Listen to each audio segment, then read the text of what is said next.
Hello guys, welcome to my channel. My name is Arjun S Pawar. Guys, आज हम लोग sets में लैंग्वेज के क्वेश्चंस करने वाले हैं और इससे पहले मैं लैंग्वेज के क्वेश्चन और भी डील करा चुका हूं आपको। आज ये लैंग्वेज का लास्ट टॉपिक है जिसमें 3 सेट्स बनने वाले हैं, ए, बी और सी। अभी तक इससे प्रीवियस में हमने जो डिस्कस किया था वो 2 लैंग्वेज पे, मतलब कि 2 सेट होते थे, ए और बी, उन पर डिस्कस किया। अब यहाँ पे 3 है, ए, बी और सी। तो उस टाइप के क्वेश्चन को हम कैसे डील करेंगे गाइज, ये सेट्स में समझते हैं अब गाइज।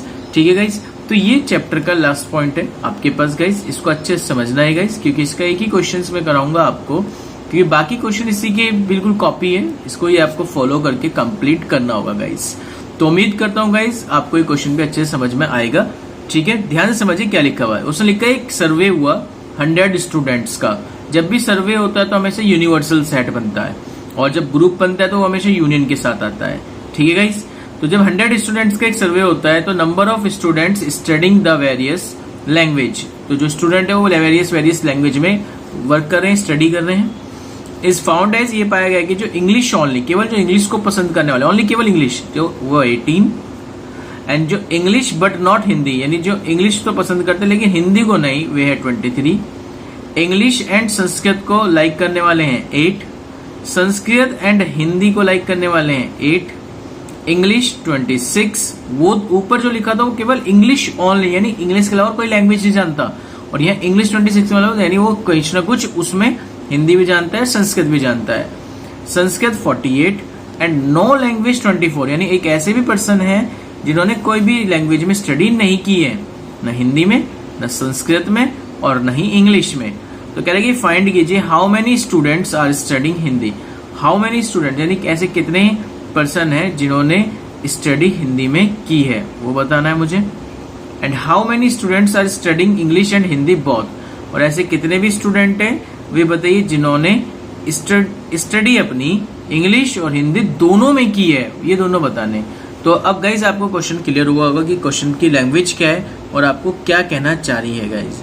ठीक है, तो पहले पास समझिए। देखिए, इसका पहले वेन डायग्राम समझ लीजिए, क्योंकि वेन डायग्राम समझ में आ गया तो आपको सारी कहानी समझ में आ गई गाइज। ठीक है, ये वेन डायग्राम इसका इंपॉर्टेंट क्यों है, क्योंकि इससे आप सारी कहानी समझेंगे। बिना वेन डायग्राम के क्वेश्चन डील नहीं हो पाने का आपसे। ठीक है, तो समझना जरूरी है। वैसे तो कर सकते हो, आपको यदि क्वेश्चन का फॉर्मूले याद है तो बहुत जल्दी से कर सकते हैं आप वैसे आप इसको। ठीक है ना, ये हो गया आपके पास एक लैंग्वेज, एक होगी सेकेंड लैंग्वेज, एक हो गई आपके पास ये थर्ड लैंग्वेज गाइज। यहाँ तक करता हूँ कि उम्मीद आपको क्लियर होगी। ये आपके पास सबसे पहले यहाँ पे ध्यान रखिए, ये है आपके पास इंग्लिश, ये आपके पास हिंदी, और ये आपके पास है संस्कृत। ठीक है, केवल इंग्लिश पढ़ने वालों को मैंने ए नेम दिया, इंग्लिश और हिंदी के कॉमन पार्ट को मैंने यहाँ पे दे दिया नेम बी।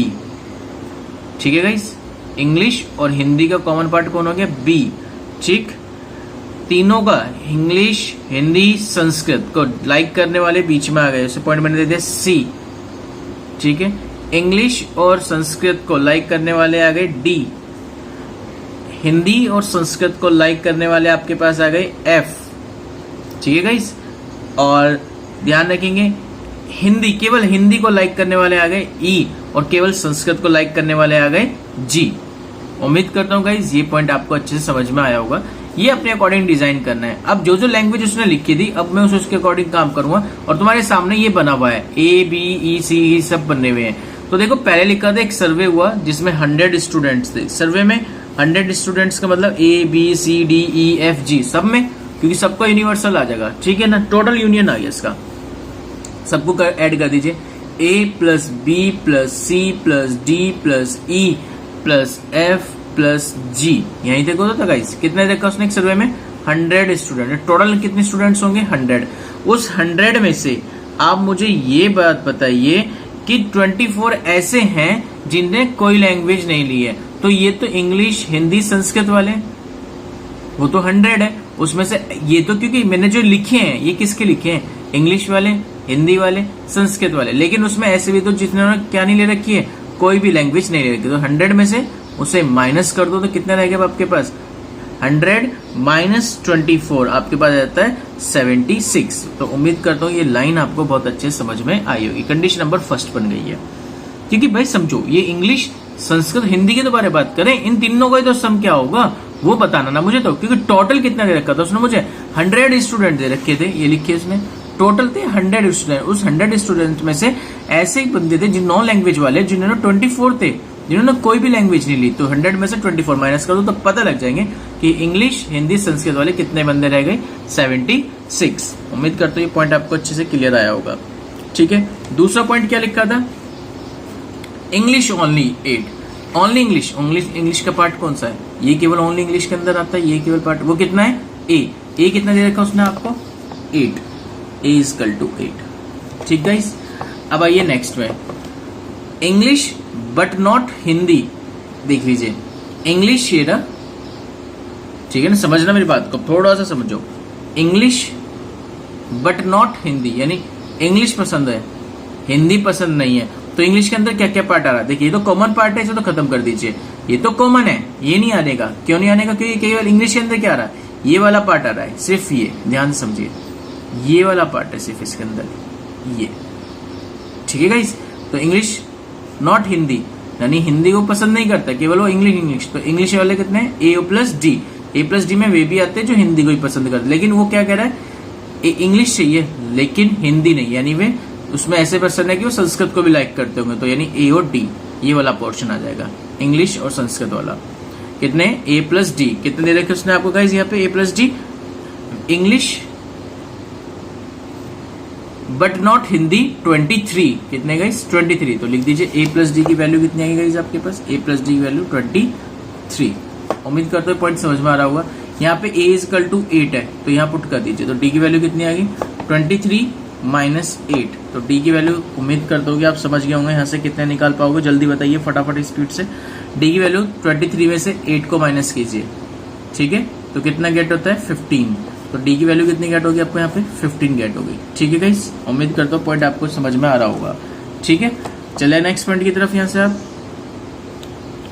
चलिए गाइस, अब आपने कर लिया कॉन्सेप्ट को सॉल्व, तो सी प्लस नेक्स्ट पे चलते हैं, ध्यान दीजिए नेक्स्ट क्या लैंग्वेज लिखी हुई है, इंग्लिश एंड संस्कृत को लाइक करने वाले कितने हैं 8, इंग्लिश और संस्कृत को लाइक करने वाले यानी दोनों को लाइक करने वाले कितने आ गए आपके पास 8 आ गए, इंग्लिश और संस्कृत को लाइक करने वाले 8 है, तो दोनों को लाइक करने वाले 8 है, तो इसका मतलब क्या है भाई, दोनों में कॉमन कौन सा पार्ट आ रहा है, इंग्लिश वाले को भी और संस्कृत वाले का कॉमन पार्ट, क्योंकि दोनों को पसंद कर रहा है, जब वो दोनों को पसंद कर रहा है इंग्लिश को भी और संस्कृत को भी, तो इसे लाइक करने वाले कितने हैं, तो कॉमन पार्ट ये रहे, तो कॉमन पार्ट में इंग्लिश और संस्कृत ये रहा, इन दोनों कॉमन पार्ट क्या रहा सी और डी, तो और सी और डी का सम कितना हो गया आपके पास, यहाँ देख लीजिए गाइस, सी और डी का सम कितना आ गया गाइस 8 आ गया।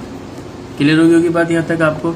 ठीक है, तो एक इक्वेशन ये बन के आ गया आपके पास, ए की वैल्यू 8, ए प्लस डी की वैल्यू आ गई आपके पास 23 और सी प्लस डी की वैल्यू आ गई आपके पास 8। उम्मीद करता हूँ ये पॉइंट आपको समझ में आ रहे होंगे गाइस। ठीक है, दूसरी कंडीशन देखिए अब क्या लिखी हुई यहाँ पे,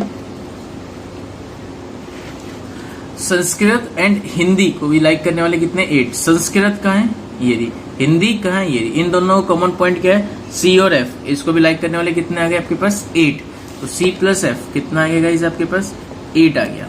ठीक है, यहाँ तक बातें उम्मीद करता हूँ समझ में आ रही होगी आपको कहानी सारी की सारी। ठीक है, उसके बाद कि इंग्लिश के अंदर रहा है 26, और इंग्लिश के अंदर कौन कौन आता है, क्योंकि इंग्लिश तो पूरा है ये पार्ट, ए भी है, बी भी है, सी भी और डी भी है, इस पूरे को लाइक करने वाले कितने आ रहे हैं इसमें 26, इंग्लिश को पूरे को, ए बी सी डी पूरे इंग्लिश का पार्ट ये बना हुआ है, तो ए बी सी डी कितने थे 26, एक इक्वेशन ये बन के आ गई आपके पास। नेक्स्ट देखिए, संस्कृत को कितने करने वाले 48, संस्कृत के अंदर क्या लगता है सी डी एफ जी, ये पूरा संस्कृत के अंदर का पार्ट है, समझ पा रहे होगे मेरी बात को आप अच्छे से, तो C plus D plus F plus J is equal to, Sanskrit को लाइक करने वाले कितने मिल गए 48। ठीक है गाइस, चलते नेक्स्ट, नो लैंग्वेज वाला केस मैं आपको बता चुका हूँ, नो लैंग्वेज वाला मतलब 24 हमने माइनस कर दिया उसमें से लैंग्वेज में से, तो कोई नहीं बचा इसमें से, तो ये क्लियर हो गया होगा गाइस अब आपको अच्छे से। अब गाइस यहाँ पे करना क्या, आपको इसकी सारी कैलकुलेशन अब आपके हाथ में, किस क्वेश्चन को आप कैसे डील करेंगे, क्योंकि सारा सॉल्यूशन आपको निकालना है अब इसमें, ए की वैल्यू क्या है, बी की वैल्यू क्या है, सी की वैल्यू क्या है, डी की वैल्यू क्या है, ई की वैल्यू क्या है, एफ की वैल्यू क्या है, जी की वैल्यू क्या है और एच की वैल्यू क्या है, ये सब आपको इसमें सब बताना है। देखिए गाइस, सिंपल मेथड है, यदि आप इसको सॉल्व करने की कोशिश करेंगे तो बहुत जल्दी आप सी डी ए डी सब की वैल्यू बता देंगे यहाँ पे। तो शायद ए की वैल्यू मेरे पास यहाँ पे जो गेट हुई थी हमें, वो कितनी गेट हुई है, केवल इंग्लिश ओनली 18, सॉरी हमने यहाँ पे 8 लिखा हुआ है, देखिए यहाँ पे 8 लिखा हुआ है। इंग्लिश और जो ओनली इंग्लिश था वो ए था, ए कितना था 18 था, तो कितना आ गया आपके पास 13 माइनस 18, ये तो गेट हो गया आपको 5। ठीक है, अब एक इक्वेशन ये बनी हुई आपके पास, पहली कंडीशन बन गई थी, दूसरी कंडीशन ये बनी है आपके पास, तीसरी कंडीशन में सॉल्यूशन ही निकाल लिया है, चौथी कंडीशन ये आपके पास गाइस, पांचवी कंडीशन ये है, छठी कंडीशन ये है, सेवेंथ कंडीशन ये आ गई आपके पास। इनको सबको कैलकुलेट करना। अब आपके पास ए भी है और डी भी है, ठीक है। डी की वैल्यू मैं यहाँ पुट कर दूं तो सी गेट हो जाएगा फ्रॉम फोर्थ, कितना गेट हो जाएगा, c is equal to 8 minus 5, तो c की वैल्यू गेट हो गई है 3, c भी गेट हो गया, तो मैं यहाँ पुट कर दूंगा फ्रॉम 5, फ्रॉम 5 में जब आप इसे पुट करेंगे तो बताइए कितना आ जाएगा, c की वैल्यू 3 पुट कर दीजिए फ्रॉम 5 में, तो 5 वाली इक्वेशन में जब आप c की जगह 3 पुट करेंगे तो f की वैल्यू कितनी जाएगी 8 माइनस 3, इट मीन्स 5। ठीक है, आपके पास c भी है, आपके पास d भी है, आपके पास a भी है, तो b की वैल्यू गेट कर लीजिए फ्रॉम 6 से।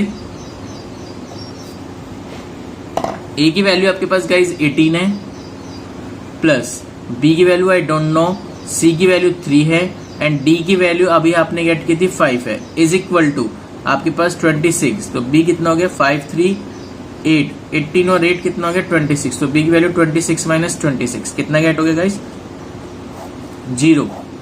उम्मीद करता हूँ ये भी पॉइंट क्लियर हो गया अब आपके पास।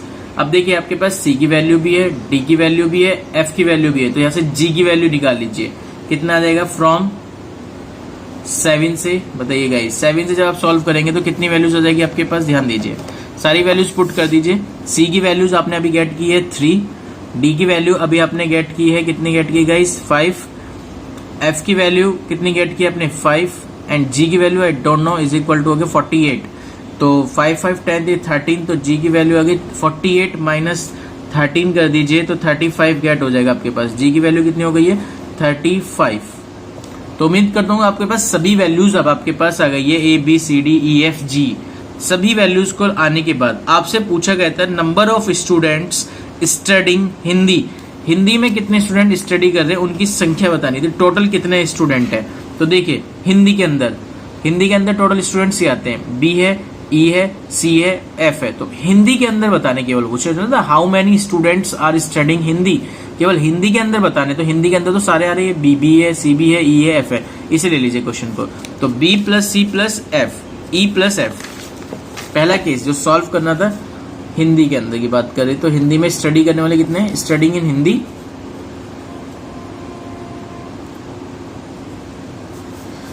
हिंदी कितनी करते हैं, बी है, सी है, ई है और एफ है।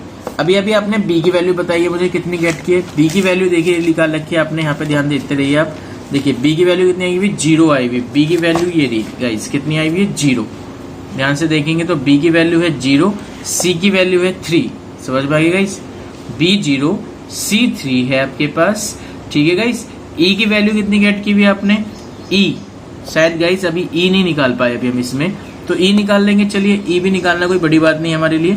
ई निकालने के लिए क्या करेंगे, देखिए अभी हमने ई नहीं फाइंड आउट हुआ इसमें क्योंकि काफी लैंग्वेज हो जाते हैं ना concept A B C D E F, तो ई रह रहा है इसमें अभी, तो ई कैसे निकालेंगे गाइस आप मुझे बताइए। ई के लिए आप कंडीशन नंबर फर्स्ट उठा लेना, कौन सी, फर्स्ट में सभी वैल्यूज आ रही है आपके पास, तो यहां से ई निकल जाएगा आपके पास, ई इज इक्वल टू 76 में से माइनस कर देना ए की वैल्यू, बी की वैल्यू, सी की वैल्यू, डी की वैल्यू, एफ की वैल्यू, जी की वैल्यू, तो वो टोटल जितनी भी आएगी आपके पास वो आ जाएगी 76 माइनस 66, टोटल 66 आ जाएगी जब आप इसे कैलकुलेट करेंगे, ठीक है ना, मैं तो कैलकुलेट कर चुका हूं, तो वैल्यू कितनी आ गई इसकी 10 आ गई है, ई की वैल्यू कितनी आ गई आपके पास 10, तो सभी वैल्यूज अब आपके पास आई होप सभी कंप्लीट हो चुकी है, सभी वैल्यूज आ चुकी है, बस अब तो वैल्यू पुट करनी है। जैसे अभी हम हिंदी के बारे में बात करें तो बी की वैल्यू पता होनी चाहिए, सी की वैल्यू पता होनी चाहिए, ई की वैल्यू अभी आपने 10 गेट करी है, एफ की वैल्यू 5 है आपके पास, तो उम्मीद करता हूँ क्लियर हो रही होगी बातें।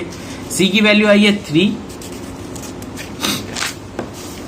बी की वैल्यू अभी आपने बताई थी मुझे 0, सी की वैल्यू आ गई आपके पास 3 गाइस, ठीक है, ई की वैल्यू अभी 10 गेट की आपने, ठीक गाइस, और उसके बाद एफ की वैल्यूज आपके पास आई गाइस 5, इसे कैलकुलेट कर लीजिए, 10 15 3 कितना होगा गाइस 18, तो यानी हिंदी को स्टडी करने वाले कितने स्टूडेंट हैं 18 स्टूडेंट है। कितने स्टूडेंट है गाइस? 18। ठीक है, अब उसने क्या पूछा था? How many students are studying English and Hindi both, दोनों में, दोनों हिंदी और इंग्लिश दोनों का बीच का कॉमन पार्ट क्या आता है? क्योंकि कॉमन पार्ट लेना है तो कॉमन में कौन कौन चल रहा है? बी और सी।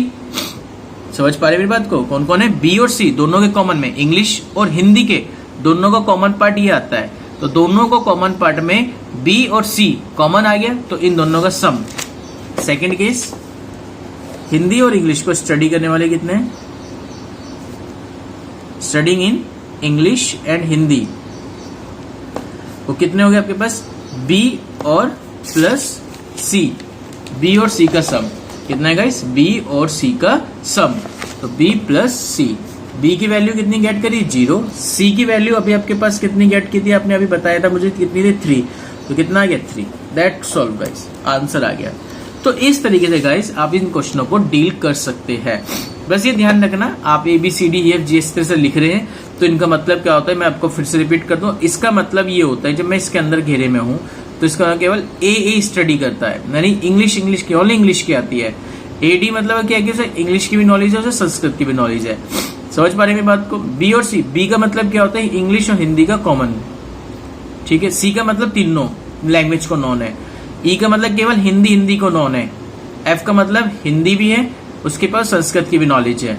समझ पा रहे बात को? जी का मतलब क्या होता है? केवल संस्कृत की नॉलेज है, ना इंग्लिश की ना हिंदी की। तो उम्मीद करता हूँ गाइस ये क्वेश्चन आपको अच्छे से समझ में आया होगा। इस क्वेश्चन को दोबारा देखने के लिए दोबारा इस वीडियो को रिपीट करके दोबारा देखिए, और कोई डाउट, कोई परेशानी, कोई दिक्कत है तो आप मुझे कमेंट बॉक्स में कमेंट कर सकते हैं। तो गाइस इस तरह से ये चैप्टर तो पूरा होता है आपका फिनिश। नेक्स्ट चैप्टर हम लेके आने वाले हैं सेट्स के बाद रिलेशन एंड फंक्शन, जो कि काफी इंपॉर्टेंट चैप्टर होने वाला है गाइस। ओके, यदि किसी बच्चे ने सिलेबस डिस्कशन नहीं देखा है तो वो प्ले लिस्ट में जाकर अपने सिलेबस डिस्कशन को देख सकता है, और आपके सिलेबस में क्या क्या चैप्टर आने वो भी उसमें लिखा हुआ है। Okay guys, thank you so much guys, thank you.